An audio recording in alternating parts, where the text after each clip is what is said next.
Aper, la marque de vêtements qui respecte votre identité. En vente exclusive sur aper-mode.com. Présente Sud Radio, Berkov dans tous ses états. Nous sommes en guerre. Est-ce qu'Israël va répondre à l'attaque iranienne de samedi? Selon les dirigeants politiques et militaires d'Israël, la réponse est oui. Une partie de pétanque, ça fait plaisir. La boule paraît se planque comme à loisir. Nous sommes en guerre. Nous sommes en guerre. Vous vous rappelez, c'est le cri de guerre d'Emmanuel Macron. C'était à propos du Covid-19. Il y a déjà 3 ans qu'on est en guerre. Mais là, c'est sur d'autres fronts dont on va parler. D'autres fronts, évidemment.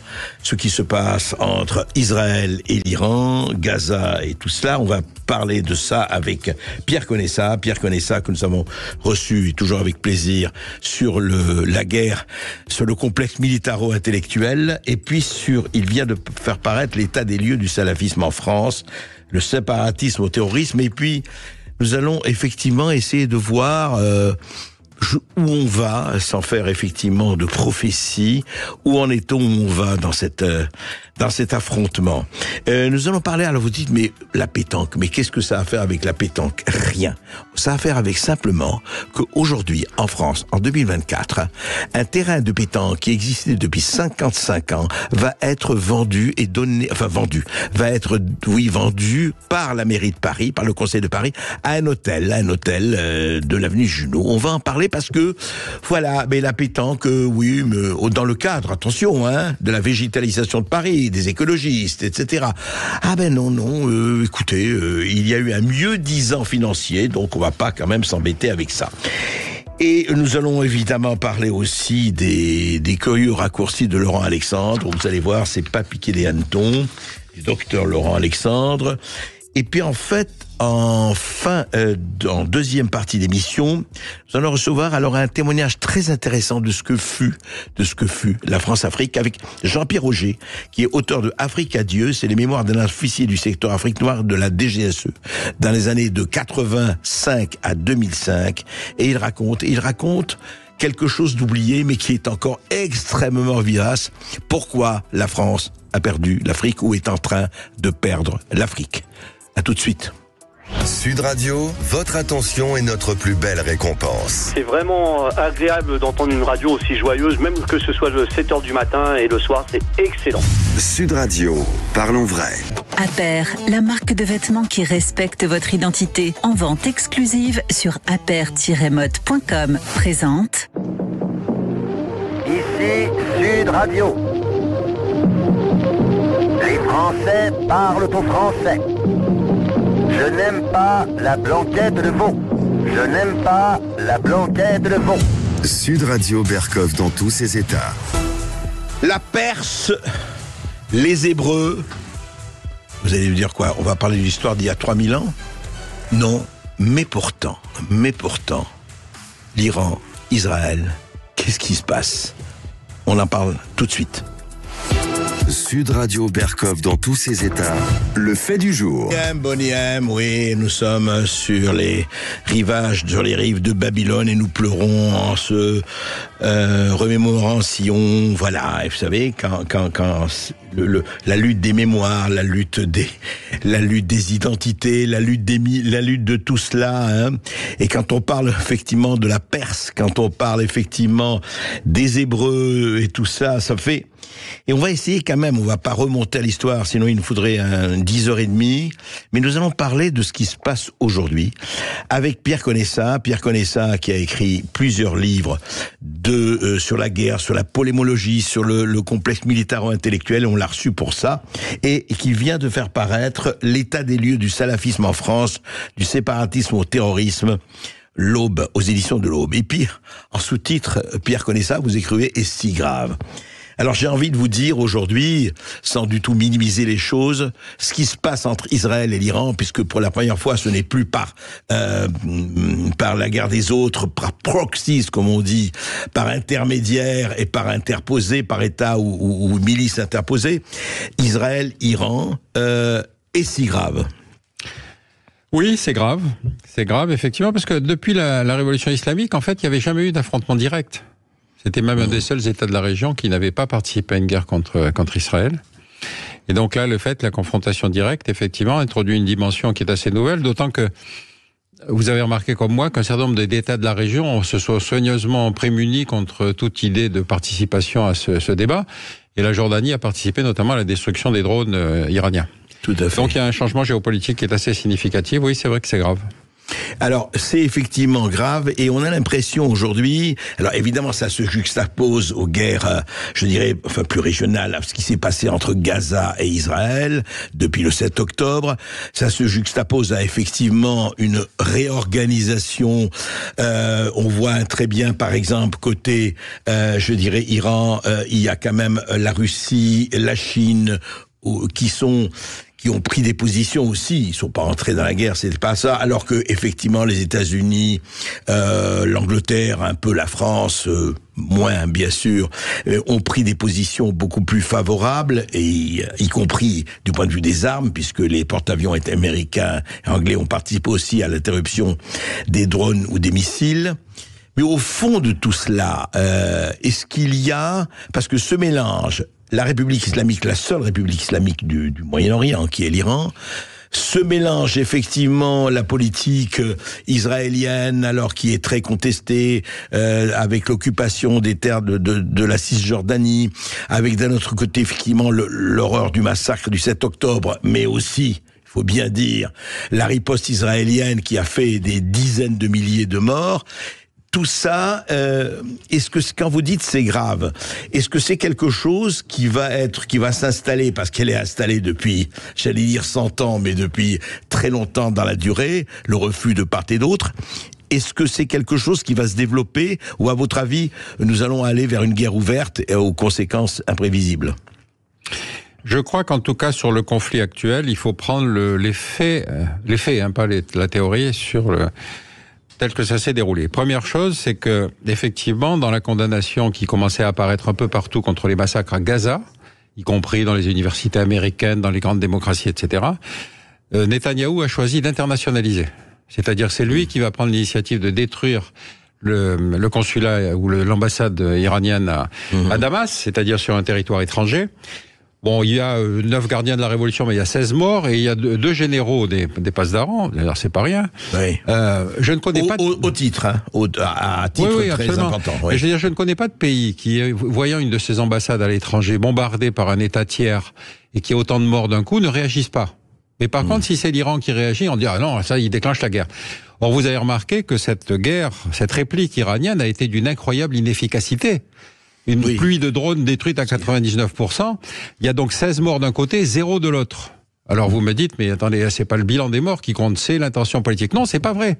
Parce que chacun perçoit évidemment... sauf qu'ils ont envoyé des missiles pour tuer, enfin des drones pour tuer. Mais quand on a un système comme celui-là qui est détruit à 99%, je voyais les manifestations dans les rues de Téhéran qui fêtaient cette réplique. Je suis pas sûr qu'ils aient les chiffres, si vous voulez, parce que si on leur disait ça a été totalement inutile.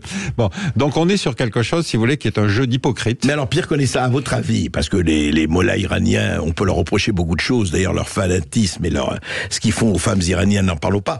Mais ils savaient ça. Ils ont fait ça juste pour montrer à leur peuple que, attention, on ne laisse pas sans réagir. Ils connaissaient la qualité des drones ou des missiles ou pas, à votre avis? Oui, mais en même temps, si vous voulez, ils sont pas dans la gamme de missiles qu'ils possèdent probablement, qui étaient capables de percer d'hommes de fer. Si vous avez un missile hypersonique, personne ne peut l'arrêter. Si vous avez des drones volant très basse altitude avec guidage de terrain, etc., vous pouvez pas les arrêter. Donc là, en fait, il y a eu beaucoup de démonstratifs, si vous voulez, et puis tout de suite cette déclaration du ministre de l'Information disant bon, c'est fini, on arrête. On estime qu'on s'est vengé. Quelques heures plus tard. C'est-à-dire on se dit bon bah effectivement on est face à 2 systèmes.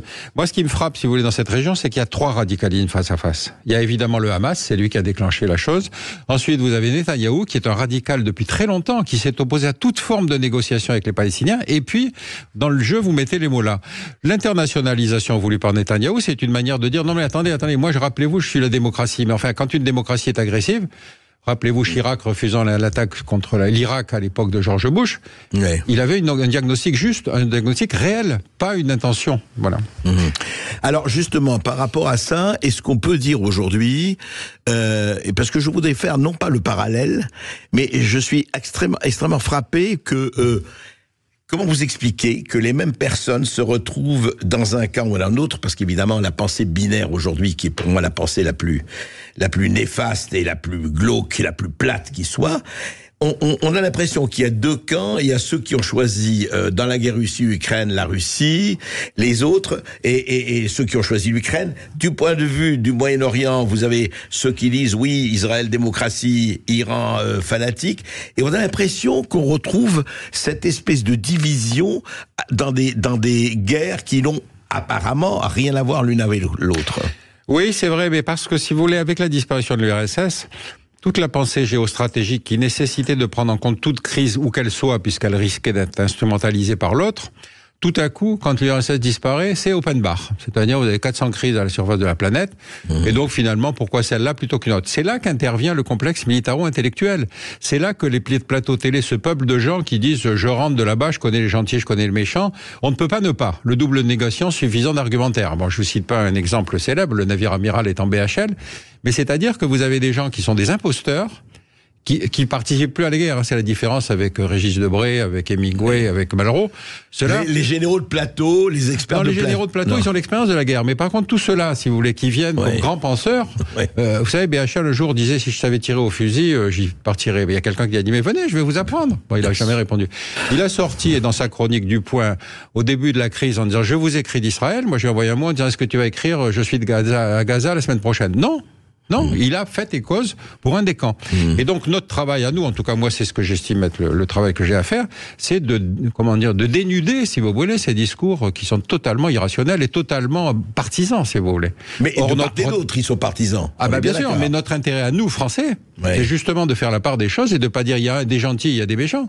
C'est de voir dans chaque crise quelle est la part de principe qu'il nous faut défendre. Alors Pierre Conessa, à votre avis, nous avons pris, le gouvernement français, les autorités françaises ont pris, par exemple, plutôt la fait de cause pour Israël, mais de façon extrêmement modérée. Mais ce qu'on a fait pour l'Ukraine, avec les 50, les 100 milliards, etc. donnés, et en disant nous continuons, ça venait quoi? Pourquoi on n'a pas été plutôt médiateur et non pas neutre, mais enfin au moins médiateur, à votre avis? D'abord, effectivement, la chose se passe sur le continent. Ça, c'est une variable importante. C'est comme la Yougoslavie. La guerre est quand même déjà sur le territoire. La deuxième chose, c'est que Macron a maintenu le contact avec Poutine très, très tard, et toute l'opposition lui disait, mais comment vous osez parler avec ce type? Mais si vous parlez pas avec vos ennemis pour des négociations, je vois pas tellement l'intérêt de faire de la diplomatie. Vous savez, c'est justement une des noblesses que de dire, mais attendez, il faut mieux parler avec ceux qui ne pensent pas comme nous, quand même, parce que si on parle avec ceux qui sont comme nous, on est très vite convaincu qu'on a raison. Donc, il y a effectivement, si vous voulez, de la part de Poutine. Rappelez-vous quand même que quand l'URSS explose, donc se retrouvent 15 États nouveaux, dont l'Ukraine. L'Ukraine, ça avait été découpé par le camarade Staline, commissaire aux nationalités, qui s'était évidemment acharné à faire des découpages qui feraient que de toute façon, il n'y a aucun État homogène. Il fallait qu'il y ait toujours une petite portion qui permette justement à Moscou d'intervenir. Quand ces États éclatent, vous avez partout des États qui sont hétérogènes. Sur le cas du Donbass et du Donetsk, il y avait donc une proportion de russophones. Quand il y a la révolution de Maïdan, le système impose l'ukrainien comme langue officielle. Bon, qu'ils soient pas contents, c'est une chose. Mais enfin, il y a quand même un conflit ouvert. C'est-à-dire avant que les Russes n'interviennent, on était quand même à 14 000 morts à la frontière. Depuis 2014. Depuis 2014. C'est-à-dire qu'on était déjà dans une situation de conflit. Donc, si vous voulez, l'attitude de Poutine, on en pense qu'on en veut. On peut la condamner parce qu'effectivement, il est passé dans la dimension guerrière, mais on était déjà dans une guerre. Donc, notre travail à nous, c'est de dire, mais on est déjà dans une situation de conflit. Vous voyez ce que je veux dire? Si on dit, non, mais attention, le méchant, c'est celui qui arrive maintenant et qui vous dit, non, il a effectivement ce respect qu'ont d'ailleurs toutes les grandes puissances de défendre leurs ressortissants qui sont à l'étranger. Bien sûr. Mais pourquoi, alors juste pour finir là-dessus, Pierre Conessa, pourquoi la France ne dit pas, voilà, on va discuter effectivement avec tout le monde? Parce qu'aujourd'hui, Macron dit, il est hors de question que Poutine gagne la guerre. Il est hors de question que nous abandonnions l'Ukraine. Très bien. Mais pourquoi, et alors qu'on voit aujourd'hui, et tout le monde le dit, qu'on est en train de se battre jusqu'au dernier Ukrainien? Oui, bien sûr. Vous savez, on a vécu un cycle long qui est celui donc postérieur à la disparition de l'URSS. On a dit ça y est, c'est l'ère de la paix. La fin de l'histoire. Presque la fin de l'histoire, en tout cas la fin du service militaire. Ça, c'était une chose. Et puis donc, on va rentrer dans une armée de métier, partant d'un postulat que maintenant, dorénavant, toutes les guerres seraient des guerres technologiques. Comme vous avez vu en Afghanistan, la guerre technologique, ça n'a pas été un franc succès. Donc, on se retrouve aujourd'hui dans une période d'étiage où on s'aperçoit que la guerre est sur le continent, que même si on veut aider une des parties, on n'a même plus de stock, qu'on est obligé d'aller rechercher des canons César qu'on a vendus à la Belgique pour les livrer à l'Ukraine, etc. Donc, si vous voulez, il y a une question de remontée en puissance qui est évidemment un processus industriel long. On fait pas d'un seul coup, si vous voulez, un char lourd, etc. Donc, on a effectivement quelque chose qui est une volonté, mais encore une fois, le principe de la contradiction est toujours important à prendre en compte. Dans le droit international, vous avez deux principes contradictoires. Le respect de l'intégrité territoriale d'un État et le droit des peuples à disposer d'eux-mêmes. C'est ce que je veux dire. Ça veut dire que si vous dites les Russes de Maïdan, les Russes du Donetsk, le droit des peuples à disposer d'eux-mêmes, si vous dites l'intégrité territoriale, vous prenez fait et cause pour l'Ukraine. Mais évidemment, la position médiane, c'est de mettre tout le monde autour de la table en disant, écoutez, il y a un problème. Et c'est pas le seul pays dans lequel il y a effectivement ces russophones qui sont les restes de l'ancienne puissance. Et donc, ce titre-là, si vous voulez, je pense qu'ils ont des droits. On les retrouve en Asie centrale. Simplement, quand vous êtes en Asie centrale avec des dictateurs locaux, la chose est moins facile à exprimer. Et en fait, c'est ça le problème. Non, mais vous l'avez posé, c'est que au moins mettons-nous autour d'une table et n'attendons pas que ce soit au Proche-Orient et que ce soit là que ça explose. Merci Pierre Conessa. Je rappelle votre livre, le récent, non pas le dernier, État des lieux du salafisme en France. Et si grave. Oui, ça peut être grave. Merci beaucoup d'avoir été avec nous. On va marquer une courte pause. On va se retrouver dans un instant. On va parler pétanque sur Sud Radio. À tout de suite. Sud Radio Berkov dans tous ses états. Appelez maintenant pour réagir 0826 300 300. Ici Sud Radio. Les Français parlent au français. Les carottes sont cuites. Les carottes sont cuites. Sud Radio Berkov dans tous ses états. Et les boules de pétanque, elles sont cuites aussi. Qu'est-ce qui se passe quand la mairie de Paris, le conseil de Paris qui se proclame le plus écologiste de France et de Navarre,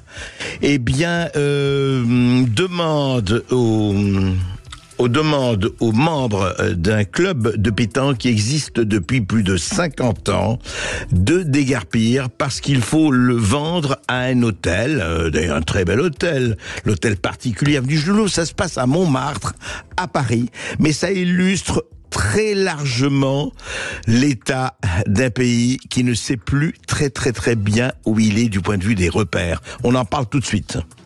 Sud Radio André Berkov. Berkov dans tous ses états, ça balance pas mal sur Sud Radio. Saisir une partie de pétanque. Qui d'entre nous, je vous pose, auditeurs de Sud Radio, résistants de Sud Radio, n'a pas fait une partie de pétanque dans sa vie? Qui? Même si vous êtes du Nord, même si vous êtes de n'importe où, c'est quand même formidable. Viser le cochonnet, tu tires, enfin bon, on va pas rentrer là-dedans, ça nous prendrait 1 heure. Mais ce qui s'est passé en juillet dernier, en 2023, eh bien, voilà, sur la butte Montmartre, il y a un terrain de 760 mètres carrés qui est occupé par un club de pétanque, le club, le Pic Abbesse pétanque, le CLAP. Ce club a quelques 300 licenciés. Il est depuis 1971 niché au sommet de la butte, sur un terrain armuré, à l'abri des regards. Voilà. Et il jouait donc depuis 50 ans, voilà, des parties de pétanque, des concours, des tournois, etc. Et, effectivement, en juillet 2023, il y a des offres d'un hôtel qui par ailleurs est un très bel hôtel, l'hôtel particulier de l'avenue Junot, qui dispose d'un très beau jardin. J'y suis allé,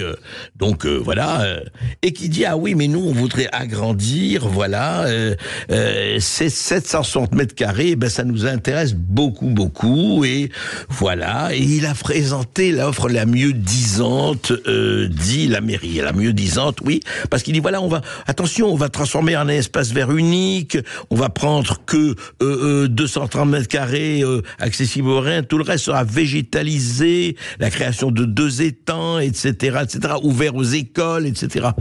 Mais enfin, attendez. Il y a un club qui est là. Il y a une tradition qui est la pétanque. Il y a des gens qui jouent depuis encore une fois 50 ans, donc ça fait quand même 2 ou 3 générations qui s'y sont succédées. Alors, quelles sont les raisons? Voilà, et nous allons demander à Nicolas Jamme, qui est vice-président du CLAP. Bonjour Nicolas Jamme. Bonjour monsieur. Alors, Nicolas Jamme, comment ça s'est passé? Est-ce ça fait longtemps qu'il y a cette espèce d'envie un peu d'agrandir ce terrain a suscité beaucoup de convoitises, évidemment, près de 800 mètres carrés sur la butte Montmartre. Écoutez, ça a commencé il y a 18 mois aujourd'hui, 1 an et demi, par un appel à projet qui a vu la victoire de l'hôtel particulier Montmartre, qui a été attribué via une convention en juillet 2023 à cet hôtel particulier Montmartre, mais qui n'est pas sans poser de nombreux problèmes et de nombreux recours qui ont été adressés au tribunal administratif, parce qu'il y a beaucoup de sujets au travers de la convention qui a été signée entre la mairie de Paris et l'hôtel particulier Montmartre. C'est-à-dire, par exemple, sans les citer tous, vous dites qu'il y a des choses qui font problème. Oui. Ouais, alors pour en citer une parmi d'autres, aujourd'hui c'est un site qui est classé, qui est le site Maquis de Montmartre, donc c'est un site vraiment protégé, qui doit rester dans un aspect sauvage et naturel assez brut. C'est le principe de ce classement. Oui. L'hôtel particulier Montmartre n'a clairement pas du tout respecté ce classement dans son projet, et nous on reproche entre autres l'absence de la prise en compte, on va dire, du classement Maquis de Montmartre. Sans parler évidemment de tous les sujets autour de la pétanque, autour de la vie sportive de notre club, de la mixité sociale. Nous, on a mis en place un programme important sur la saison 2024, parce qu'à l'époque, on n'était pas du tout menacé d'expulsion. On a 300 licenciés qui ont pris une licence, qui se sont engagés sportivement, mais aussi parce qu'il y a de la convivialité et de la mixité sociale. Vous l'avez dit au début de votre émission, la mixité sociale, c'est un élément qui est vraiment très très important dans la pétanque. Aujourd'hui, les jeunes jouent avec les vieux, les hommes avec les femmes. De tout statut social, de toute, bien sûr. Ouais. Exactement. Et là-dessus, nous, on a mis en place des conventions avec des écoles, avec des associations partenaires, comme les Enfants de la Goutte d'Or, comme les Bouts-de-Chou du 19e. Enfin bon, tout un programme. Et là, début avril, on nous annonce, messieurs, vous avez 15 jours pour partir. Donc ça, évidemment, c'est terrible pour nos licenciés. C'est hyper violent. À 3 mois des JO, ils ne comprennent pas. Et la vraie question qu'il faut se dire, c'est aujourd'hui, qu'est-ce qui justifie un niveau d'urgence et une telle violence de la part de la mairie de Paris? Alors, parce que samedi prochain, Nicolas Jamme, samedi prochain, c'est-à-dire dans 4 jours, vous devez quitter le terrain, quoi. Officiellement, oui. Officiellement, oui. Oui, je vous ai coupé, dites-moi. Oui, non, ce que je voulais dire, c'est que au-delà même, quand on dit la mairie, je voudrais quand même juste distinguer. Aujourd'hui, on a des élus de tous bords politiques qui nous soutiennent, et notamment au sein de la mairie, et notamment, par exemple, les écologistes sont pour le maintien du CLAP sur le site, ce qui n'est pas le cas des socialistes. C'est un sujet qui est transpartisan, sur lequel, évidemment, il y a 2 visions de société. Il y a une vision qui est plutôt orientée vers le business et vers le surtourisme, et il y en a une autre qui est plutôt orientée vers le sportif et l'associatif. Là-dessus, voilà, nous, on a reçu des soutiens vraiment de tous horizons, et on espère arriver à une médiation, à échanger, parce que depuis 1 an et demi, c'est le mur du silence de la part des principaux élus de Paris, et vraiment il faut que ça bouge, quoi. C'est-à-dire qu'on ne peut pas comme ça dégager un club qui a 50 ans d'existence avec 300 licenciés, quoi. Oui, et il n'empêche qu'effectivement que le Conseil de Paris, dans sa majorité, a voté pour la cession à l'hôtel particulier, bien sûr. Donc vous dites qu'il y a des gens qui vous soutiennent, c'est sûr, et heureusement. Mais justement, moi la question que je me pose, au-delà de ça, c'est pour ça que je dis que c'est un exemple qui va au-delà, et ce n'est pas du tout pour diminuer ce que vous faites, au contraire, qui va au-delà. Qu'est-ce qui fait qu'aujourd'hui, on ne peut plus, sur un territoire français, avoir 800 mètres carrés où des gens font un sport, font la pétanque, font ce qu'ils ont envie de faire dans une nature, voilà, sauvage entre guillemets, qui est là, et qu'il faut absolument récupérer. C'est monsieur de la chanson, monsieur le promoteur de Jacques Dutronc. On comprend, c'est-à-dire, ce qui est étonnant, et pardon, le Conseil de Paris, excusez-moi, se présente comme à majorité écologique, à majorité pour l'environnement, à majorité pour... Ils veulent faire de la végétalisation, mais quand le vrai végétal existe, ils n'en veulent pas. C'est incompréhensible.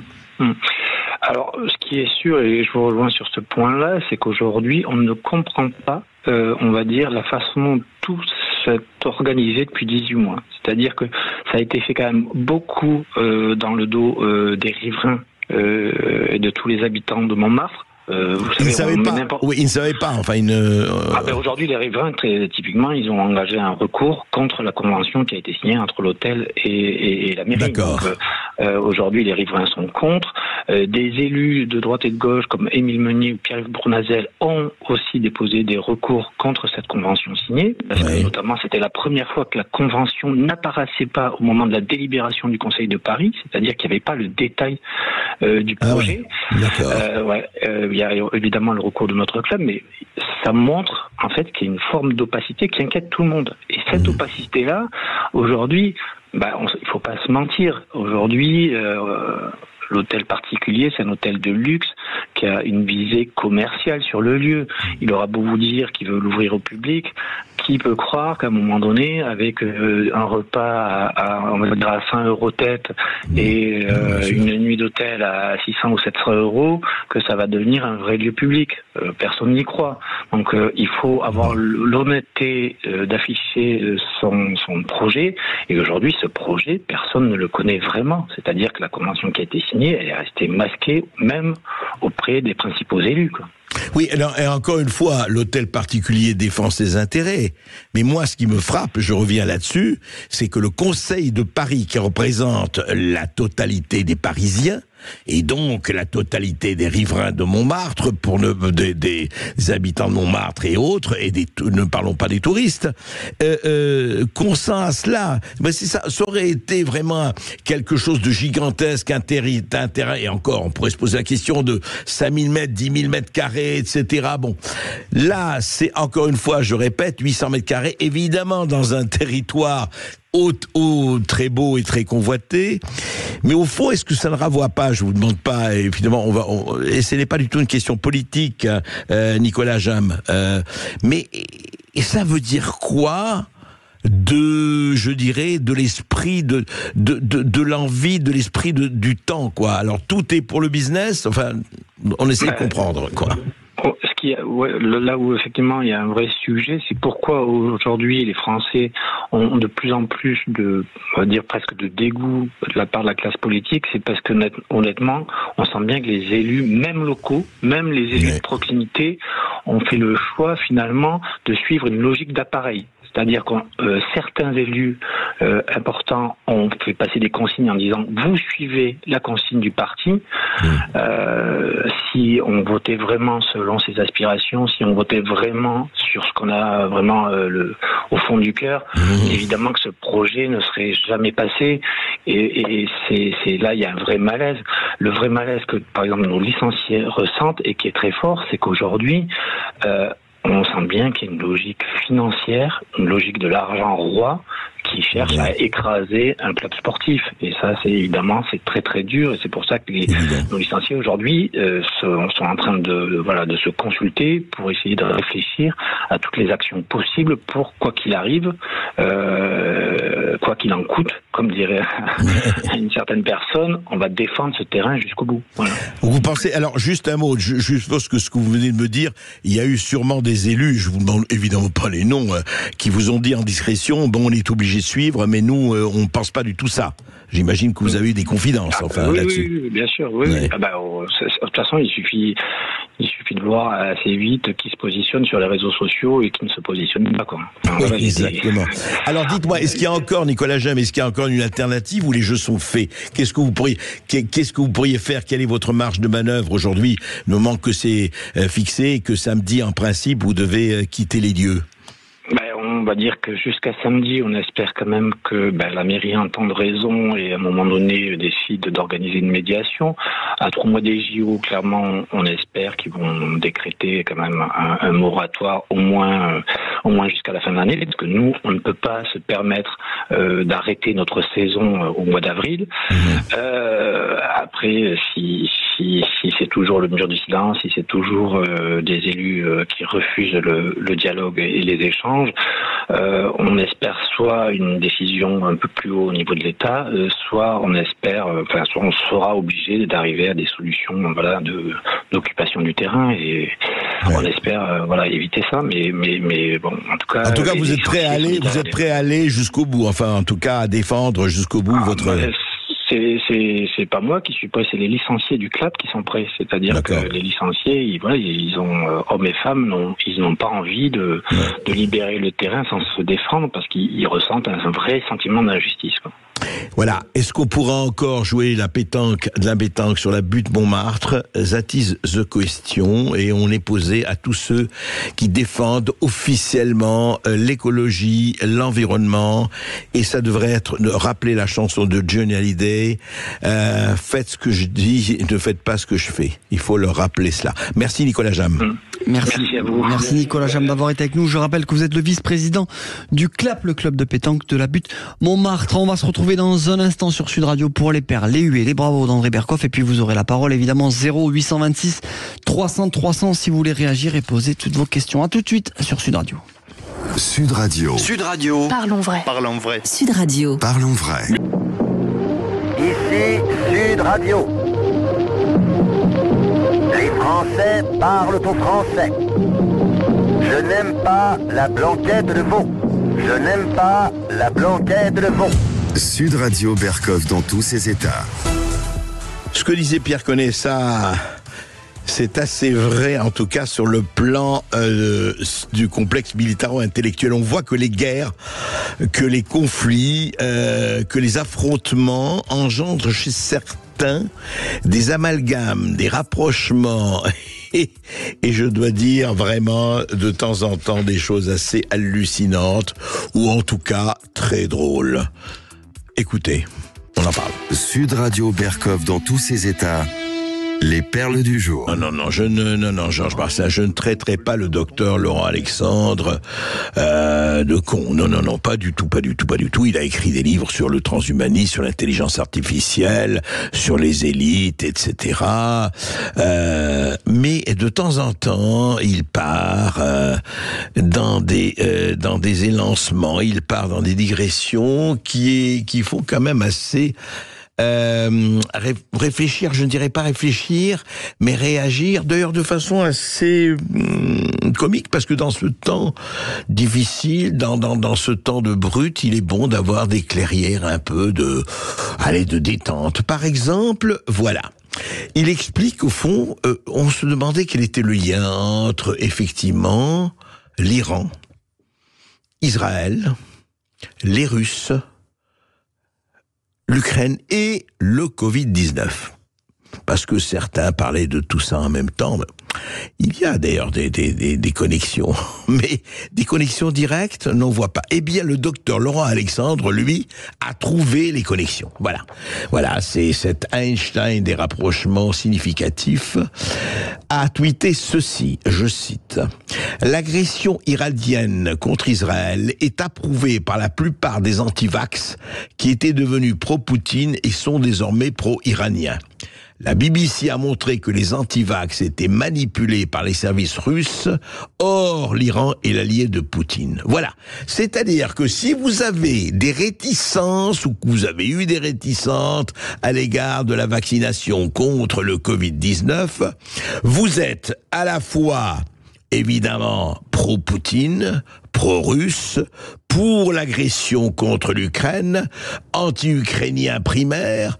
Vous êtes évidemment anti-israélien, vous êtes, et de toute façon, c'est ça qui est très beau, les antivax, il ne dit pas des antivax, les antivax sont manipulés, selon la BBC et le docteur Laurent Alexandre, par les services russes. C'est-à-dire, auditeurs du Sud Radio, si vous avez quelques réticences envers les effets secondaires ou envers les dommages collatéraux, vous êtes automatiquement, selon le docteur Laurent Alexandre et la BBC, vous êtes évidemment un pro-russe, un pro-iranien, un pro-ayatollah, évidemment, puisque vous êtes manipulé. c'est là ça devient intéressant. Vous savez, à ce degré, c'est toujours intéressant de voir à quel point on peut dire n'importe quoi avec une assurance et généraliser, surtout généraliser. C'est le raisonnement binaire. Voilà. Si t'es pas d'accord avec moi, c'est que tu es pro ceci, pro cela. Il n'a pas parlé d'extrême droite, ni d'antisémitisme, ni de ceci, de cela, mais derrière, c'est vraiment ça, voilà. Donc, vous êtes, vous savez, assigné à résidence, vous êtes assigné à résidence, voilà, portez votre étiquette que vous ont donnée les gentils juges de la Nouvelle Inquisition. Ah, mais tout ça, c'est gentil, hein, c'est grave ou c'est pas grave? Oui, ça peut être grave, docteur. Sud Radio Berkov dans tous ses états. Je sens hésitation, je suis un garçon et ça fait du bien apparemment. Hier, nous avons reçu Dora Muto et Marguerite Stern pour leur livre Transmania et vous avez été extrêmement nombreux à réagir. Très, très, très nombreux, on l'a vu sur les réseaux sociaux. Vous avez réagi, nos amis auditeurs de Sud Radio, là-dessus et il y avait vraiment un certain nombre de révélations et un certain nombre de détails qui étaient très forts. Et une preuve parmi beaucoup d'autres, eh bien, à Portland, dans l'Oregon. L'Oregon, c'est sur la côte ouest des États-Unis.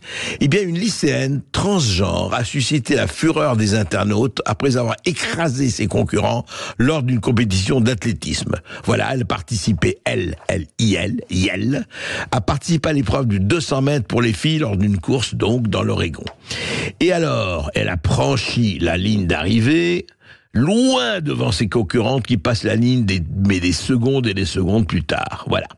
Et donc, elle a participé aussi à des courses avec ses coéquipières, se classant 7e dans le relais 4x100, etc. Eh bien, voilà. C'était quoi? C'était un homme qui a fait sa transition et qui est devenu femme. Elle s'appelait John. Elle est devenue Emma. Et voilà, Emma a tout écrasé. Évidemment, comme Emma ou John, quand il était champion, enfin de natation, il était dans sa catégorie 340e. Il a fait sa transition, il est devenu femme, il s'appelle Jane. Eh bien, Jane a battu dans le concours de nage féminine, il a battu toutes ses concurrentes. Mais comment ça se fait, ça? Eh ben oui, comment passe-t-on de 340e à première?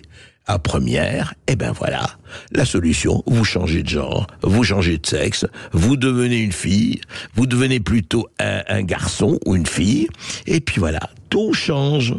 C'est intéressant, hein, ce qui se passe. Voilà encore un exemple qui dépasse, et on ne parle pas effectivement de la boxe, on ne parle pas d'autres compétitions.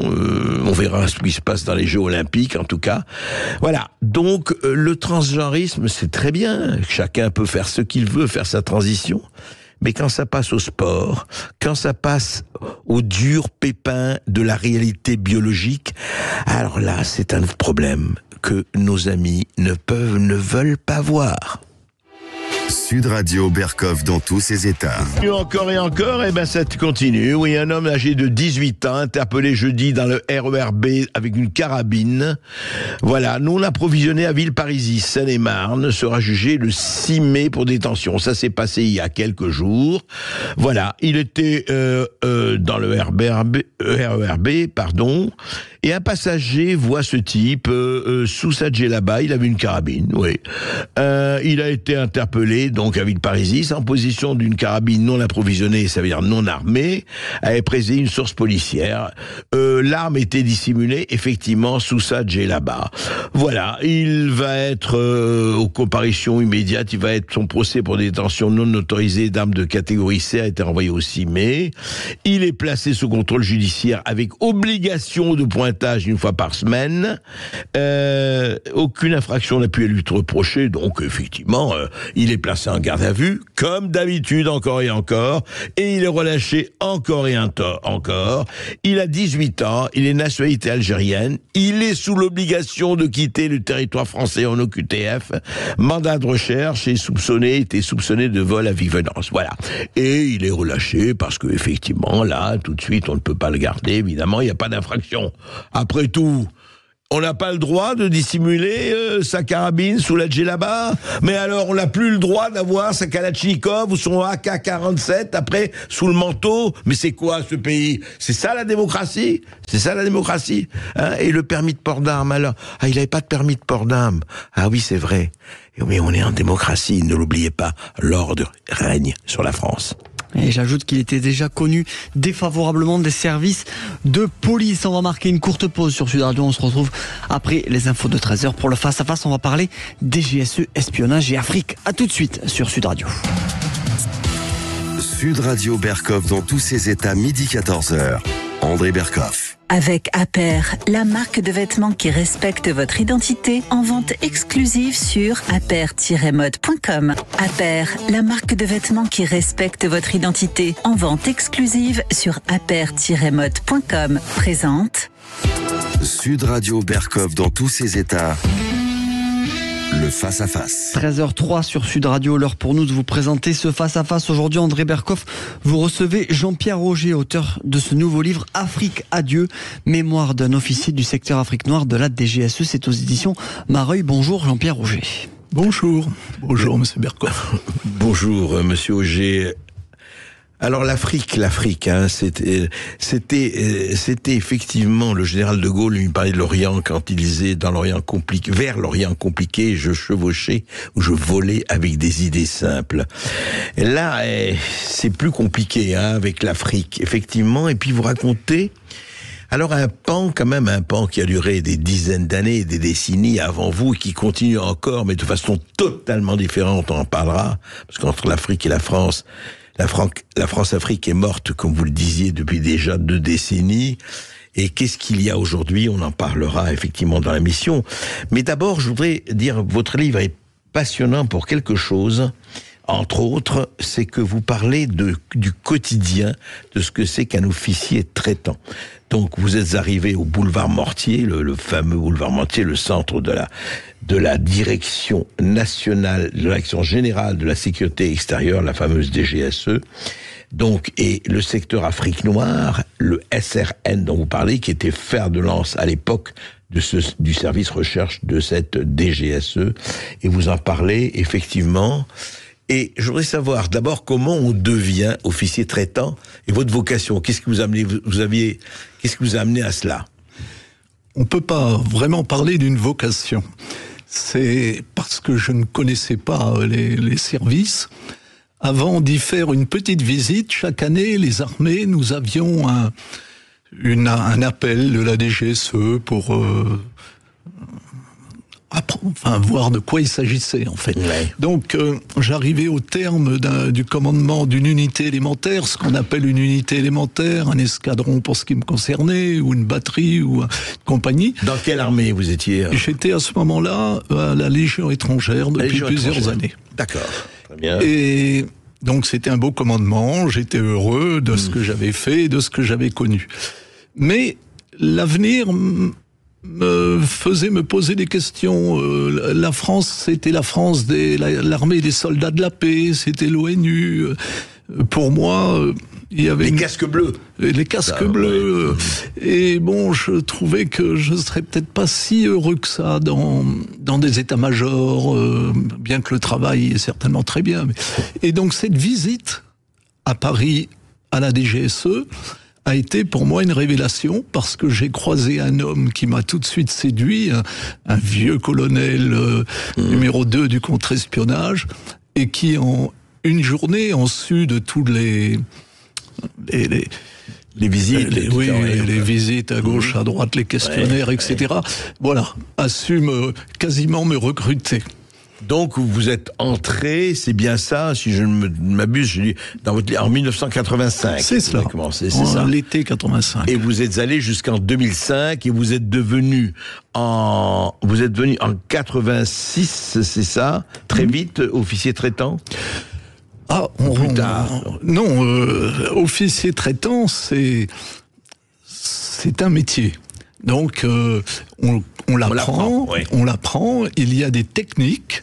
Le but d'un officier traitant, en fait, c'est de traiter. Alors que veut dire traiter dans le jargon de la DGSE? Oui, c'est pas un médecin traitant. Hein. Voilà, c'est d'approcher quelqu'un qui semble en mesure de vous donner des renseignements secrets ou de se les approprier. Renseignements qui touchent à la sécurité même des Français et aux intérêts de la France. Alors c'est très intéressant parce que c'est un métier séduction quelque part. Tout à fait. Tout à fait. Non, parce que j'ai reçu il n'y a pas très longtemps Vincent Jauvert qui parlait de votre équivalent, enfin non, je veux dire, disons de l'espionnage russe en France. Ce qui n'était pas, enfin, il y avait aussi l'équivalent de la DGSE, en fait. Sûr, le KGB de l'époque, etc. Et alors, justement, je voudrais rentrer dans le quotidien parce que c'est intéressant. Comment, donc, vous, ça a été l'Afrique tout de suite, enfin, l'Afrique noire. Donc, on vous envoie là-bas, vous êtes à l'ambassade, j'imagine. Enfin, premier poste en ambassade. Premier poste en ambassade, d'accord. Et vous êtes, alors, c'est quoi votre couverture en ambassade? Comme à peu près tous mes camarades de l'époque, on faisait ça pour ça, on faisait pas une grande preuve d'imagination, c'était deuxième secrétaire. Qui n'a pas été deuxième secrétaire, je sais pas. Il y a eu des milliers de deuxièmes, enfin des centaines de deuxièmes secrétaires, c'est bien. Alors justement, vous le décrivez très bien dans votre livre.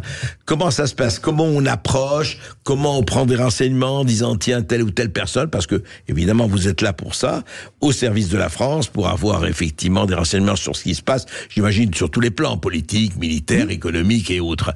Alors, comment ça se passe dans le quotidien? Comment vous approchez? Comment vous prenez vos marques? Et surtout, comment vous prenez contact? Il faut, lorsqu'on arrive en poste, on prend en compte, généralement, un certain nombre de sources qui ont été recrutées par les prédécesseurs. Donc ça, c'est un fonds de sources. Vous avez déjà, un rapport, un fonds de sources qui convient de renouveler, parce que la politique du pays évolue, les sociétés aussi. Les régimes évoluent. Voilà. Et donc, j'en reviens à ce qu'est un bon officier traitant, c'est avant tout un recruteur. Et tout le monde ne recrute pas bien ou ne recrute pas beaucoup, c'est comme cela. C'est un talent. C'est un talent en quelque sorte. Et je vous dis, et on se base sur des techniques qu'il faut également connaître, parce que sinon... Lesquelles la première technique, c'est de mettre un pas devant l'autre. Dans mon livre, j'appelle ça comme à la Varap. Vous savez, c'est-à-dire quand on grimpe une escalade, on cherche la 4e prise quand on est déjà bien sûr des 3 autres. Donc, il y a des erreurs à ne pas commettre. Ces erreurs, généralement, c'est d'aller trop vite, d'avoir fait un mauvais environnement de l'intéressé, de ne pas savoir à qui on a affaire et de la prendre à ses dépens. Plus des maladresses.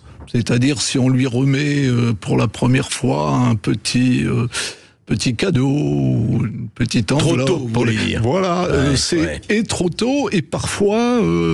contre-productif. Ça l'est carrément si la personne le prend mal. On peut perdre comme ça un contact. Bien sûr. Mais alors oui, mais quand même, la technique des cadeaux, voire de monnaie sonnante et trébuchante existe partout. Et donc elle est là. Mais c'est ça, il faut juger, évaluer, quoi. Alors il faut juger, évaluer, et j'ai eu cette chance extraordinaire, et je donne un chapitre entier à mon livre sur ce personnage que j'ai appelé Toussaint Santoni, qui avait vraiment des talents extraordinaires. Je veux dire, la chance que j'ai eue, parce que lui partait en poste après, il passait pas sa vie à former des jeunes. Et la chance que j'ai eue de travailler 1 an avec lui, d'être son seul...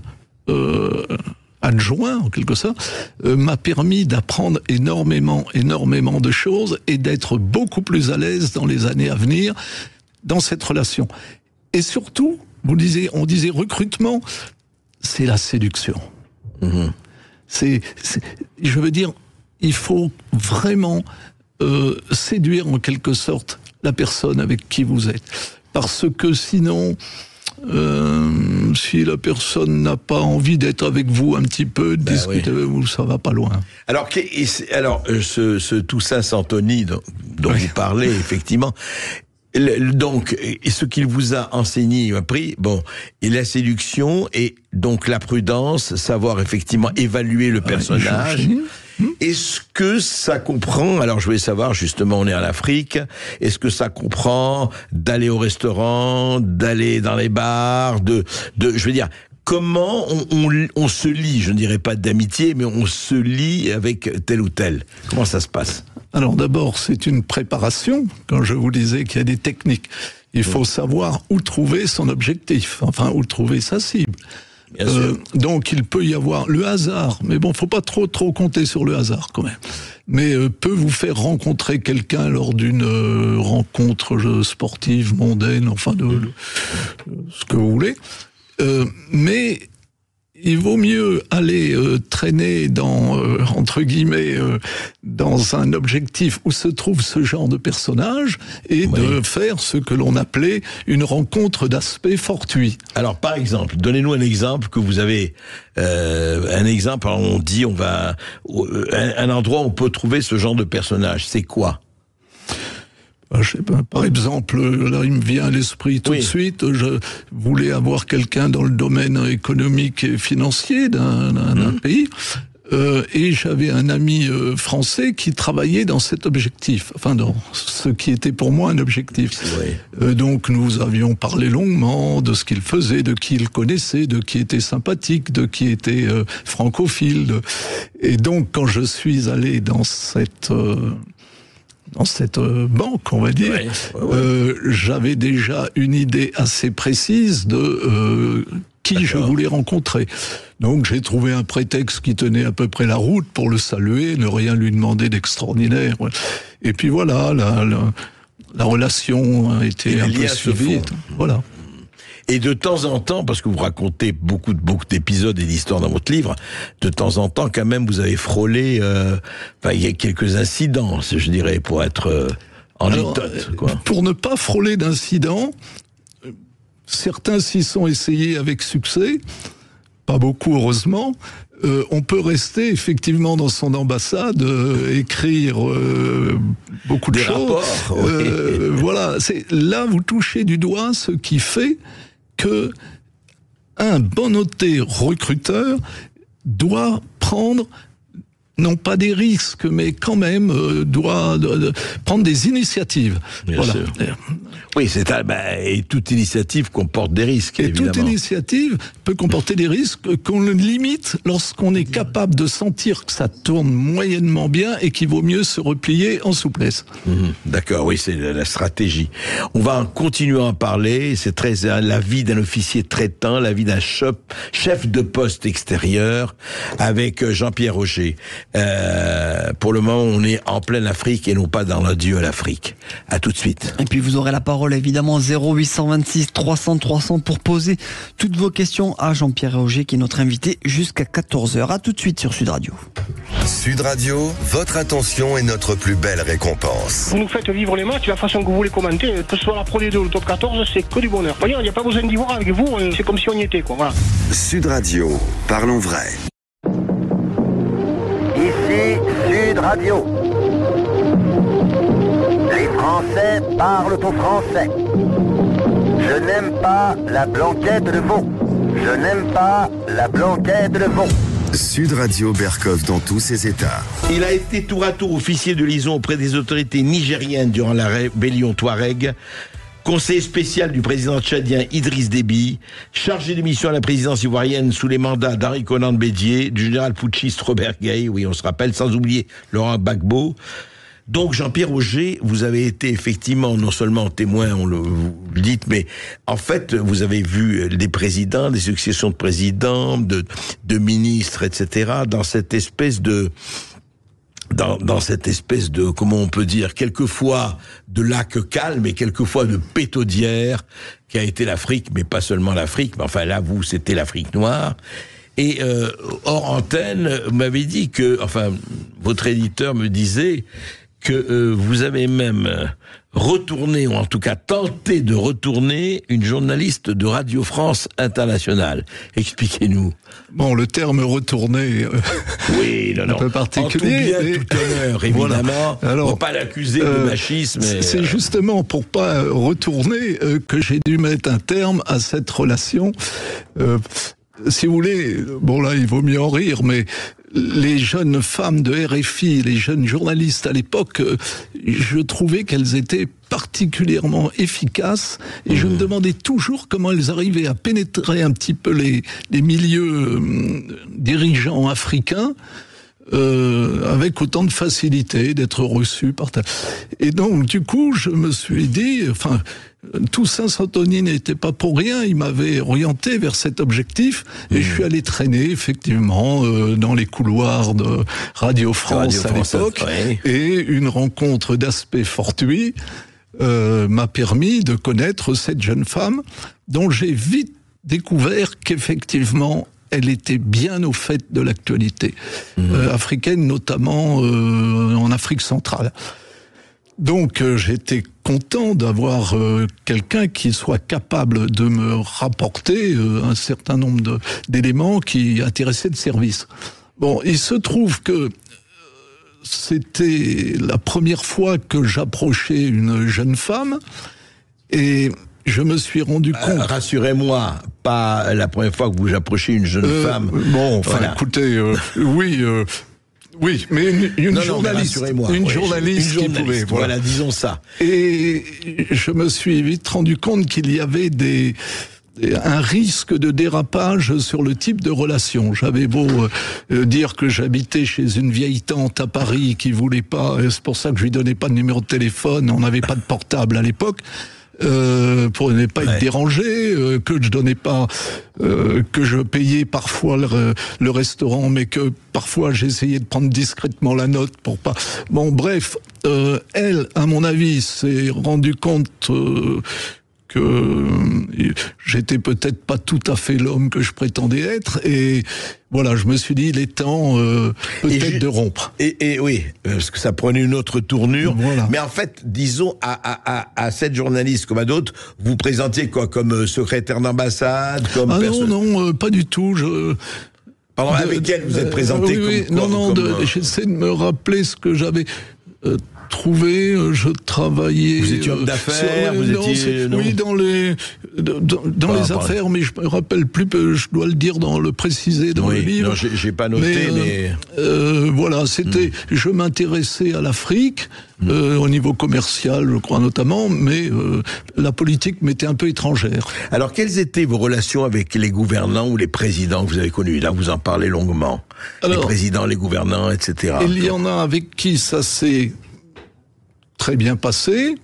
Il y en a, c'était plus compliqué. Par exemple, pour la rébellion Touareg, il est certain que les gouvernants nigériens à l'époque n'avaient pas beaucoup de considération, on va dire, pour les Touaregs en général et les rebelles encore davantage.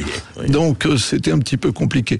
J'ai eu de très bonnes relations et j'en fais état parce que l'homme aurait pu me balader un petit peu, il ne l'a jamais fait, c'était le président Idriss Déby, le président tchadien, et on en parlera peut-être d'ailleurs de cette bouteille de VAT 69 qui m'a permis de... Non mais racontez. Voilà, je remplace cette camarade de VAT 69, qui était près de lui, et dans des conditions un petit peu acrobatiques parce que le président avait refusé le nom de celui qui devait venir près de lui. Bon, pour des raisons... Comme conseiller, c'est ça. Comme conseiller spécial. Oui. Bon, et c'était un ami d'ailleurs, il était prêt. Et le préfet de Vatry à l'époque n'avait pas apprécié et surtout ne voulait pas renoncer à envoyer quelqu'un auprès du président parce que la situation était quand même très instable. Le Tchad était un des pays sur lesquels la France bien sûr et donc je me présente devant lui avec un prédécesseur qui m'a pas forcément facilité la tâche. J'ai attendu une quinzaine de jours et nous nous sommes retrouvés enfin seuls. Et là, au moment où il me dit qu'il faut gagner sa confiance et tout, j'interromps un petit peu et je lui donne un cadeau, ce qui le surprend parce qu'en règle générale on n'arrive pas avec un cadeau. Et quand il a ouvert le cadeau, c'était encore pire, une bouteille de whisky dedans, il y avait de quoi le surprendre. Et alors il me regarde un peu étonné, je lui dis, vous vous rappelez pas, Président, lorsque nous étions en 83 là pour essayer de vous donner un petit coup de main contre les Libyaux coalisés qui attaquaient, et tout d'un coup, j'ai dit, vous m'aviez offert le thé, vous dirigiez les Fantes, vous commandiez les Fantes à ce moment-là, sous l'ère de Hissène Habré. Ah oui. Et nous, de notre côté, on formait vos équipages d'automitrailleuses, et vous m'aviez offert une bouteille de VAT 69, et j'avais assez apprécié, là, dans le désert. Et bien, aujourd'hui, c'est à moi de vous l'offrir. Voilà. Et là, ça s'est détendu tout de suite, et je le dis dans mon livre, il était content de m'avoir, il se rappelait du capitaine que j'étais, etc. Comme quoi, là, voilà, comment se gagne la confiance. Il faut pas grand-chose, parfois. Oui, bien sûr, bien sûr. On va continuer de parler avec vous de tout ce qui se passe. Il y a quand même beaucoup d'autres exemples. Avec Jean-Pierre Auger, Afrique, adieu. Et justement, on va dire pourquoi adieu à l'Afrique, parce que vous en parlez à la fin, mais je crois que c'est très important de dire pourquoi, selon vous, on en est là aujourd'hui, 20 ans après. Et avec vous aussi, évidemment, 0826 300 300. Il y a déjà beaucoup de questions aussi sur le Facebook Live de Sud Radio. On va essayer d'en prendre un maximum. À tout de suite sur Sud Radio. On revient dans un instant. Sud Radio Berkov dans tous ses états. Appelez maintenant pour réagir 0826 300 300. Ici Sud Radio. Les Français parlent au français. Les carottes sont cuites. Les carottes sont cuites. Sud Radio Berkov dans tous ses états. Jean-Pierre Auger, Afrique, adieu. Mémoire d'un officier du secteur Afrique noire de la DGSE aux éditions Mareuil. Jean-Pierre Auger, quand même, vous dites, d'ailleurs c'est d'emblée dans votre introduction, vous dites ceci, alors on dit voilà, vous parlez des OT, les officiers traitants, et puis vous dites particularité africaine, écrivez-vous, les officiers traitants ont souvent plus à craindre de l'indiscrétion, voire de l'hostilité de certains de leurs compatriotes expatriés, affairistes douteux, diplomates, coopérants civils et militaires, que de leurs hôtes indigènes ou agents des services adverses. C'est gros ça, enfin ça va loin. C'est-à-dire en quoi... non mais il faut expliquer. Pourquoi c'est mauvaise volonté c'est quoi? Non, dans 9 cas sur 10, c'est de l'irresponsabilité, du bavardage, dire qu'on connaît le James Bond du coin. En parlant de James Bond, je me rappelle arrivant au Niger, ça faisait 3 jours que j'y étais, ou une semaine, et j'avais un fils qui faisait de l'équitation sur des chevaux nigériens qui, croyez-moi, étaient toniques. Et à ce moment-là, la dame qui s'occupait, qui était la patronne d'une expatriée, la première chose qu'elle dit devant tout le monde en me voyant chercher mon fils, ah voilà le nouveau James Bond. Donc vous voyez, c'est un exemple, mais que c'est compliqué de passer totalement inaperçu dans ces conditions. Ouais. Donc elle l'avait bien entendu de quelqu'un. Alors, je vous dis, 9 fois sur 10, c'est en fait par bêtise ou par... Oui, c'est ça. En revanche, de temps en temps, là, j'ai connu ça, des gens qui n'apprécient pas du tout votre proximité avec le pouvoir et qui, voilà, parlent un peu trop. Vous êtes obligé, de par votre fonction, de rencontrer des gens de pouvoir, bien sûr. Et on est quand même obligé de travailler. C'est évident, c'est évident. Et avec eux. Alors, justement, on pourrait en parler pendant des heures de votre traversée. C'est pour ça que je lis. Lisez cela, lisez ce que c'était que cette France-Afrique. Alors, vous dites justement, je voudrais, justement, je vais vous citer d'ailleurs là-dessus. Vous parlez de cette France-Afrique et de ce que c'est devenu. Vous avez quitté donc en 2005. Cela fait presque 20 ans maintenant que vous n'êtes plus là. Et vous dites ceci, parce que c'est quand même intéressant, ces 20 dernières années, la République, l'Amérique française, bien sûr, s'est éloignée de ses anciennes colonies, l'entretien de relations privilégiées avec les chefs d'État africains a été délaissé.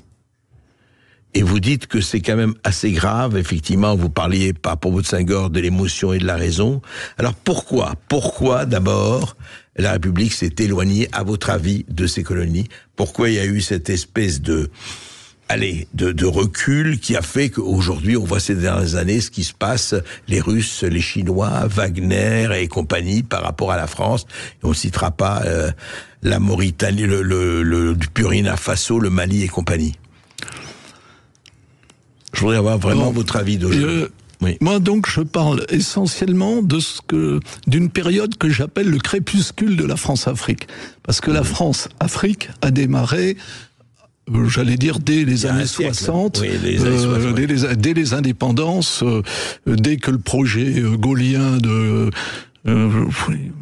communauté franco-africaine rénovée a échoué, la France-Afrique s'est installée. Oui, au moment des indépendances des années 60. 60, voilà, 61. Donc là, 20 ans après, donc à partir des années 80, déjà, la France-Afrique n'est plus tout à fait ce qu'elle était. Mais quand vous entrez dans le métier, c'était déjà le crépuscule. Pas tout à fait, non. Oui. Quand je suis rentré, on était quand même encore en plein dedans. Dans les années 80, on était en plein dedans. C'est à partir des années 90 que certaines choses ont évolué. Mais récemment, j'entendais quelqu'un qui est bien situé, qui a vécu longtemps, non pas en Afrique, mais au Quai d'Orsay, qui me disait que les dirigeants actuels, c'est normal qu'on n'ait pas beaucoup, c'est normal, de relations avec eux, parce que en gros, ils présentent pas toutes les bonnes caractéristiques. C'est vrai qu'aller discuter avec un capitaine qui vient de faire un coup d'État, non, c'est pas simple, ça je le reconnais. Mais oui, mais enfin, on fait avec ce qu'on a. Voilà. Alors ça, c'est une chose que j'ai envie de dire, c'est que nous, les coups d'État, on en a connu quand même beaucoup. On a fait avec. Quelqu'un d'autre, d'ailleurs, après le destitué ou était élu après une période de transition, et la vie continuait.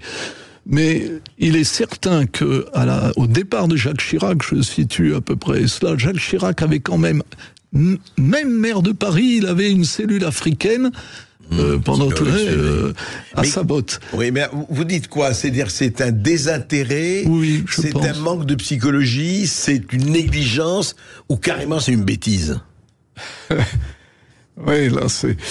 Moi je dis qu'ils n'ont peut-être pas suffisamment pesé les conséquences d'une telle position, d'un tel non-engagement. Parce que les conséquences, maintenant, on va les percevoir. C'est-à-dire qu'on ne perd pas simplement de l'influence comme ça, c'est qu'on va perdre des marchés, on va perdre, au point de vue culturel, des liens qu'on a toujours eu, cette Afrique. Moi, je dis, si on ne l'aime pas, on peut pas travailler avec. Avant, il y avait beaucoup d'expatriés. Maintenant, j'apprends qu'il y en a de moins en moins. Donc, ils avaient peut-être d'autres priorités. Il y a eu le terrorisme, j'en parle, c'est évident quand... Bien sûr. Mais bon, le résultat, il est quand même... Et je renvoie à l'article que j'ai lu dans le Figaro avant-hier, qui s'appelle, je crois, c'est monsieur Nicolas Baverez. Ah oui, Baverez, oui. Oui, il l'intitule La débâcle africaine. Ouais. Et effectivement, on va dire en tant que citoyen, il y a un certain nombre de choses que C'est clair, mais attendez, vous dites, d'ailleurs, c'est très intéressant, vous dites vous-même, concernant le prétendu, entre guillemets, que vous mettez, recul de la démocratie en Afrique, je pense plutôt que la démocratie, au sens où les puissances occidentales l'entendent, n'a jamais réellement pris pied en terre africaine, à l'exception nuancée mais historique du Sénégal. Non mais là aussi, je veux dire, c'est bien de dire les choses. Ce n'est pas conspuer l'Afrique de dire que, effectivement, la manière dont l'Afrique voit la démocratie n'est pas du tout la même. Non, c'est pas la conspuer, au contraire, c'est la connaître. Parce que il y a une chose que nos dirigeants n'ont jamais, surtout après Chirac, je vous le dis, c'est que le rapport de force, il y a un lien à la force. L'Africain a un lien à la force. Depuis des lustres. Et par exemple, les partenaires qu'il se choisit, notamment en ce moment, comme par hasard, sont des régimes forts. Je pense que battre sa coulpe et à longueur de temps et la repentance exprès. Prenons le cas de l'Algérie, on va pas parler vous voyez ce que ça donne avec l'Algérie, plus on se repent, plus on se fait critiquer. Juste, vous connaissez, je ne sais pas, vous connaissez Bernard Lugan, l'africaniste, enfin vous avez entendu parler de Bernard Lugan, qui connaît très bien l'Afrique. Et il a dit à un moment donné comment nous sommes devenus la colonie de nos propres colonies. Oui, mais malheureusement, on n'a pas les meilleurs, je crois. Ouais, ça c'est vrai, ça c'est autre chose. Mais justement, donc la France-Afrique, pour vous, avant qu'on prenne les auditeurs, deux choses, mais rapidement je vous demandais, la francophonie, pourquoi n'a-t-elle pas été, mais alors depuis des décennies, là c'est pas nouveau, encouragée comme il aurait fallu, alors que vous aviez des élites francophones et un peuple francophone, enfin vous le savez mieux que moi, bien sûr. Pourquoi ? Écoutez, je pense que la suppression déjà du ministère de la coopération de plein exercice en 1995 est peut-être pas tout à fait étrangère.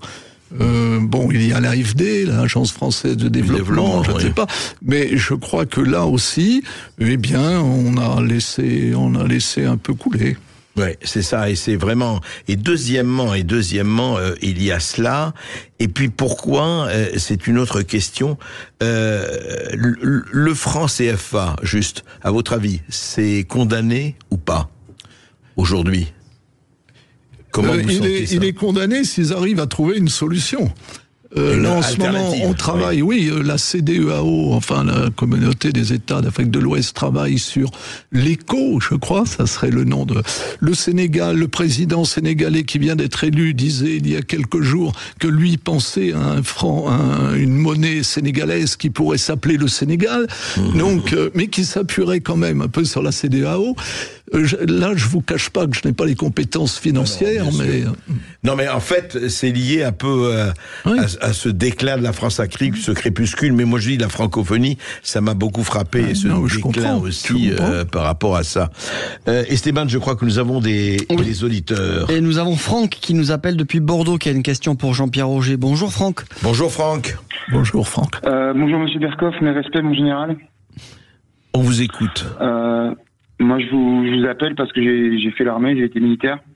J'ai été recruté dans les services en 2001 par un certain Michel, pour qui j'ai travaillé en Irak. Et effectivement, je peux témoigner de ce que dit mon général, c'est que la France abandonne certains de ses agents, voire les élimine physiquement. Voilà. Voire les élimine physiquement. Moi, j'ai subi ça. Ouais. J'ai subi ça. C'est extrêmement grave. Et je pense que maintenant, il y a des gens qui ne sont pas contents. Parce qu'on les a laissés tomber, on les a laissés crever, et c'est extrêmement grave, mon général. Parce qu'il y a parmi nous des gens qui sont tombés. Et j'ai des frères d'armes à moi qui sont morts. Abattus par leurs propres responsables. Voilà, donc ça, je voulais dire que ça c'est terminé. Ensuite, je voulais dire, l'Afrique c'était un magnifique continent avant que les Occidentaux y arrivent. Il y avait des royaumes, c'était extrêmement riche, c'était populaire, c'était primitif, c'était sain. C'est jusqu'à ce que l'Occident vienne nous mettre les pieds. Voilà, moi et mes amis maliens, on est fâchés, mon général. Mes respects. Écoutez, ça, c'est votre opinion et vous avez tout à fait droit à votre opinion. Moi, je ne dirais pas que l'Afrique, c'était le paradis jusqu'à ce que l'Occident soit venu. Il faut quand même rappeler ce qui a été construit, ce qui s'est passé. Je crois que faut pas non plus tomber dans la repentance à l'envers. Je ne crois pas. Mais je crois que nous avons Marie. Oui, on va marquer une petite pause sur Sud Radio, la dernière. On est ensemble jusqu'à 14h et après nous aurons Marie qui nous appelle. À tout de suite sur Sud Radio. Sud Radio Berkoff dans tous ses états, midi 14h. André Berkoff. Ici Sud Radio. Les Français parlent au français. Je n'aime pas la blanquette de veau. Je n'aime pas la blanquette de veau. Sud Radio Berkoff dans tous ses états. Jean-Pierre Roger, vous écrivez effectivement ceci en fin de votre livre.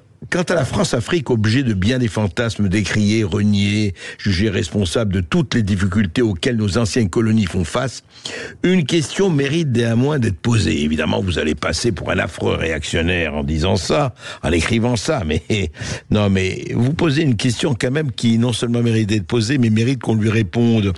Que seraient ces dernières aujourd'hui sans le soutien économique, financier, culturel, sécuritaire que la France était quasiment seule à leur apporter dans les années 1960 à 2000.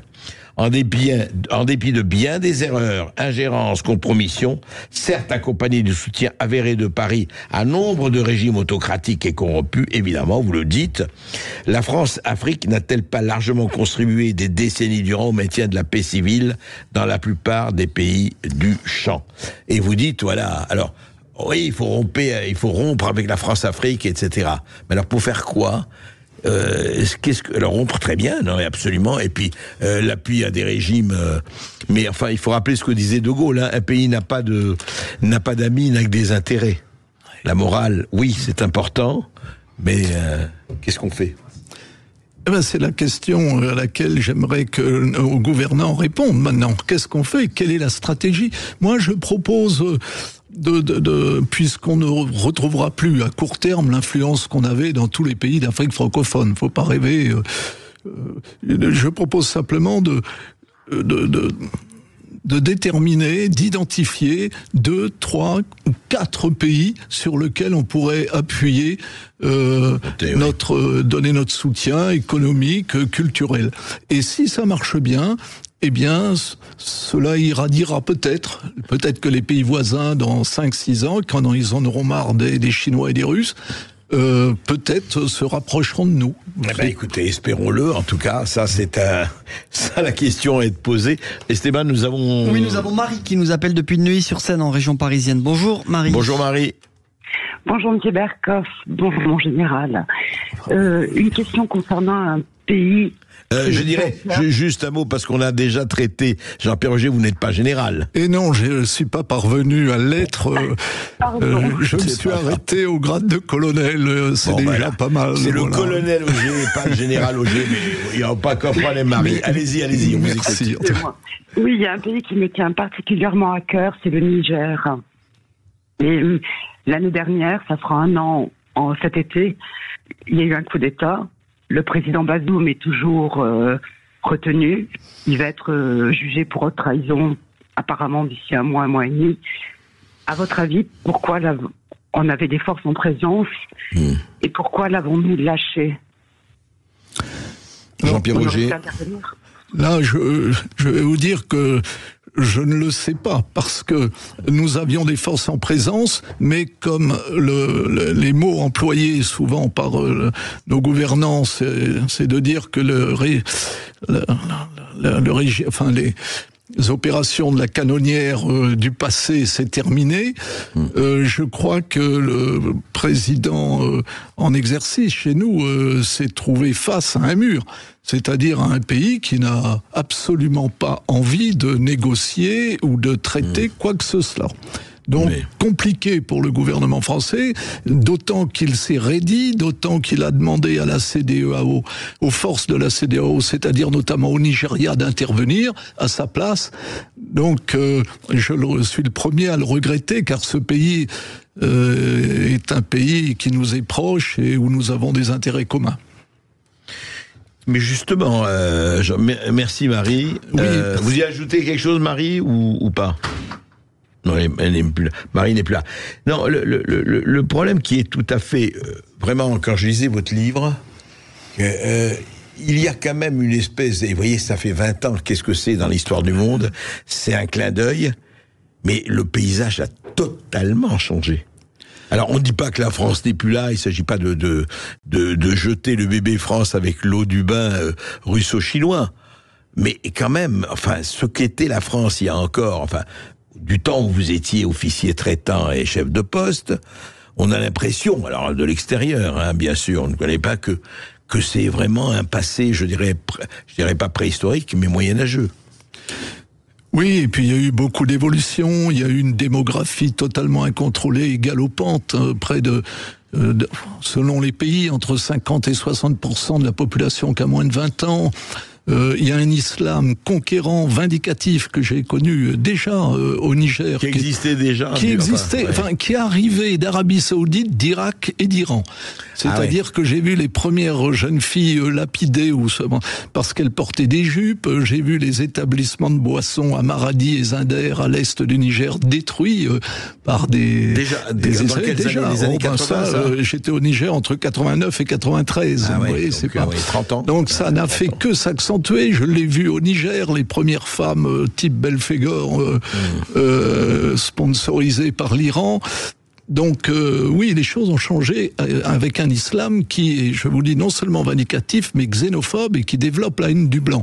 Et en plus, qui distribue des écoles coraniques, enfin je veux dire partout. Oui. Il y a eu beaucoup d'évolutions. Il y a quand même une chose que je tiens à souligner, qui caractérise les Africains en règle générale, c'est que ils attendent de leurs partenaires non seulement de l'écoute, mais qu'ils les comprennent. La démocratie à l'européenne, ce n'est pas traditionnellement, ce n'est pas culturellement, et j'allais dire, ce n'est même pas peut-être physiquement leur façon de concevoir le dirigeant du pays. Oui. Mais alors justement, c'est quoi? Enfin, est-ce que c'est encore, parce qu'on est un tribal, c'est la fonction, c'est tribal. Oui, alors, il y a des mots qu'il faut s'interdire de prononcer, l'ethnicité, le tribalisme, mais et il est vrai que dans les plus petits villages, il y a une forme de démocratie avec les sages. Ça veut pas dire les palabres. Les palabres, et puis on arrive à une décision collective. Donc ça, c'est vrai. En revanche, les gouvernances sont très spécifiques. Un gouvernant africain, il doit être fort, il le montrait, et résister aux pressions étrangères. Nous, on ne comprend pas que la démocratie, alors pourtant Dieu sait que l'Afghanistan, l'intervention en Afghanistan, pour parler d'un autre continent, c'est pareil. Nous avons, je crois, oui, nous avons Bendela qui nous appelle depuis Paris. Bonjour Bendela. Oui, bonjour Bendela. Oui, bonjour Sud Radio, bonjour tous les auditeurs, et c'est un plaisir pour moi d'intervenir sur votre émission. Je souhaitais intervenir en fait au sujet de tout à l'heure. Il y a une citation que vous avez faite. Avant de poser ma question, je souhaiterais faire un allusion des vues. Vous avez dit que comment nous sommes devenus les colonies de nos colonies. Non, c'est Bernard Lugan, qui a dit comment nous sommes devenus la colonie. C'est Bernard Lugan, l'essayiste africaniste, comme nous sommes devenus la colonie de nos propres colonies. De nos propres colonies. Moi, ma question, elle est pertinente. Je voudrais savoir, est-ce que vous ne pensez pas que c'est, je dirais, l'autorité, parce qu'on parle d'autorité et que l'Afrique, si vous voulez, se réfère aux pays autocrates, est-ce que vous ne pensez pas justement que c'est le manque de respect vis-à-vis du continent africain, en général de l'Occident, pour ne pas dire de la France, qui est à la cause de ce sentiment de rejet aujourd'hui des pays africains. Parce que comment pouvez-vous faire une citation en disant que comment nous sommes devenus la colonie de nos colonies? En termes, on considère encore l'Afrique telle une colonie. Donc, je pense qu'aujourd'hui, nous devrions commencer, pour éradiquer le déclin France-Afrique, commencer par voir les Africains tels qu'ils sont. Vous avez mentionné tout à l'heure là que l'Afrique, quand le jeune soldat qui a appelé tout à l'heure a mentionné qu'on élimine nos propres agents, vous avez mentionné que l'Afrique c'était pas l'Eldorado, il n'y avait pas une civilisation. Mais mes amis, j'aimerais que vous reveniez un peu en arrière à l'histoire. Prenez en compte l'Égypte. Prenez en compte les ex-empires africains qui ont été détruits. Pensez-vous vraiment que c'est l'Occident qui a ramené, qui a apporté la civilisation en Afrique? Vous le pensez vraiment? Non. Bien sûr, non, mais je vois très bien, Mandela. C'est tout le problème du choc des civilisations qui a apporté quoi? Il est hors de question de dire, il s'agit pas de dire supériorité de l'un ou de l'autre. Il s'agit de dire simplement ce que disait le colonel Auger. Chacun a apporté quelque chose, c'est-à-dire qu'aujourd'hui, on renie, c'est-à-dire où on dit oui, l'Afrique c'était rien et c'est imbécile avant qu'il y ait l'Occident, enfin la colonisation, et c'est complètement imbécile, et où on dit ah oui, oui, mais les Occidentaux n'ont fait que piller, etc. et ils n'ont rien apporté. Mon cher Benkoff, je pense que tout ce que la civilisation actuelle a aujourd'hui, il le doit au continent africain. Donc ne venez pas nous dire, moi je suis d'origine... Non mais attendez, moi je veux bien, on va pas une discussion, ne me dis pas que tout ce que le monde donne aujourd'hui, c'est l'Afrique. Il n'y a pas un pays ou un Occident, moi je refuse sereinement manichéen de dire c'est comme si je disais, tout ce qui compte aujourd'hui, c'est l'Occident qui l'a apporté. Arrêtez cette espèce de cliché. Qu'est-ce que vous voulez nous faire mais croire, écoutez... de 1920, vous l'avez mentionné monsieur tout à l'heure là, vous avez dit que la civilisation, qu'est-ce que nous avons apporté à l'Afrique, leur fasse du bien. Moi, je ne pense pas que 400 ans d'esclavage nous ont fait du bien. Non, mais l'esclavage, l'esclavage, vous savez très bien qu'il y a eu plusieurs traites négrières, cher Bendela. Il n'y a pas eu que l'esclavage occidental. Il y a eu l'esclavage africain et l'esclavage arabo-musulman. Vous êtes d'accord? Là, on parle de l'Occident. Non, il y a eu 11 millions de Noirs castrés, Bendela. Vous le savez, ça? 11 millions de Noirs castrés par la civilisation. Vous savez? Si vous voulez bien, on peut en parler. Mais là, on parle de l'Occident. Non, mais d'accord, on peut parler de tout. On ne va pas prendre... Non, mais on va pas... Écoutez, appelez-nous. Moi, je suis pour la discussion. Rappelez-nous là-dessus. Mais encore une fois, pas de manichéisme, pas de... Cela, c'est les bons et cela, c'est les mauvais. On n'a jamais été sur cette ligne. Chacun a sa civilisation et apporte des choses. Mais de grâce, je vous en supplie, ne dites pas il y a les bons et les mauvais. Et sur les traites négrières, rappelez-nous, on en parlera quand vous voulez. Voilà.